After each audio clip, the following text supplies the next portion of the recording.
गौतम बुद्ध का जीवन हर किसी के लिए प्रेरणादायी है। गौतम बुद्ध बौद्ध धर्म के प्रवर्तक थे। इनका जन्म 483 ईस्वी पूर्व तथा महापरिनिर्वाण 563 ईस्वी पूर्व में था।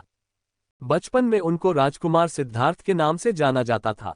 बौद्ध ग्रंथों के अनुसार गौतम बुद्ध के जन्म से 12 वर्ष पूर्व ही एक ऋषि ने भविष्यवाणी की थी कि यह बच्चा या तो एक सार्वभौमिक सम्राट या महान ऋषि बनेगा। 35 वर्ष की आयु में उन्हें ज्ञान की प्राप्ति हुई थी।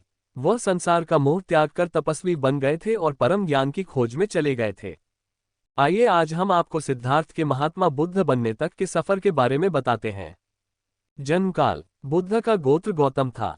बुद्ध का वास्तविक नाम सिद्धार्थ गौतम था। उनका जन्म शाक्य गणराज्य की राजधानी कपिलवस्तु के निकट लुम्बिनी में हुआ था। बुद्ध के जन्म के 7 दिन के भीतर ही उनकी माता का देहांत हो गया था। उनका पालन पोषण उनकी मौसी गौतमी ने किया था। शिशु का नाम सिद्धार्थ रखा गया था। शाक्य वंश के राजा शुद्धोधन सिद्धार्थ के पिता थे। सिद्धार्थ के जन्म से पूर्व हुई भविष्यवाणी से परेशान होकर उनके पिता ने उन्हें तपस्वी बनने से रोकने के लिए राजमहल की परिधि में रखा। गौतम राजसी विलासिता में पले बड़े, बाहरी दुनिया से आक्रांत, नृत्य करने वाली लड़कियों द्वारा मनोरंजन, ब्राह्मणों द्वारा निर्देशन और तीरंदाजी, तलवारबाजी, कुश्ती, तैराकी और दौड़ में प्रशिक्षित किए गए थे। कम उम्र में ही उनका विवाह राजकुमारी यशोधरा से करा दिया गया। दोनों का एक पुत्र भी हुआ, जिसका नाम राहुल था। सिद्धार्थ बचपन से ही अत्यंत करुण हृदय वाले थे। वह किसी का भी दुख नहीं देख सकते थे।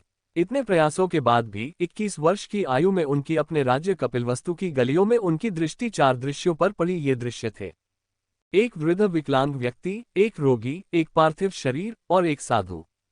इन 4 दृश्यों को देखकर सिद्धार्थ समझ गए थे कि सबका जन्म होता है, सबको बुढ़ापा आता है, सबको बीमारी होती है और एक दिन सब मृत्यु को प्राप्त होते हैं। इससे व्यथित होकर उन्होंने अपना धनवान जीवन, अपनी पत्नी, पुत्र एवं राजपाट का त्याग करते हुए साधु का जीवन अपना लिया और जन्म, बुढ़ापा, दर्द, बीमारी और मृत्यु से जुड़े सवालों की खोज में निकल गए। ज्ञान की प्राप्ति। सिद्धार्थ ने अपने प्रश्नों के उत्तर ढूंढने शुरू किए। समुचित ध्यान लगा पाने के बाद भी उन्हें इन प्रश्नों के उत्तर नहीं मिले। फिर उन्होंने तपस्या भी की, लेकिन अपने प्रश्नों के उत्तर नहीं मिले। इसके बाद कुछ और साथियों के साथ अधिक कठोर तपस्या प्रारंभ की। ऐसे करते हुए 6 वर्ष व्यतीत हो गए। भूख से व्याकुल मृत्यु के निकट पहुंचकर बिना प्रश्नों के उत्तर पाए वह कुछ और करने के बारे में विचार करने लगे थे। एक गांव में भोजन की तलाश में निकल गए, फिर वहां थोड़ा सा भोजन ग्रहण किया।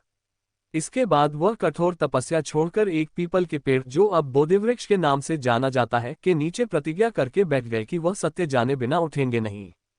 वह सारी रात बैठे रहे और माना जाता है यही वह क्षण था जब सुबह के समय उन्हें पूर्ण ज्ञान की प्राप्ति हुई थी। उनकी अविद्या नष्ट हो गई और उन्हें निर्वाण यानी बोधि प्राप्त हुई और वे 35 वर्ष की आयु में बुद्ध बन गए।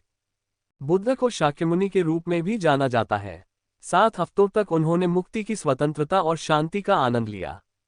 प्रारंभ में तो वह अपने बोधि के बारे में दूसरों को ज्ञान नहीं देना चाहते थे। बुद्ध का मानना था कि अधिकांश लोगों को समझाना बहुत मुश्किल होगा। मान्यता है कि बुद्ध को स्वयं ब्रह्मा जी ने अपने ज्ञान को लोगों तक पहुंचने का आग्रह किया था, फिर वह इस पर सहमत हो गए। इस तरह उन्होंने अपना पहला धर्मोपदेश उत्तर प्रदेश के वाराणसी के पास सारनाथ में अपने पहले मित्रों को दिया था।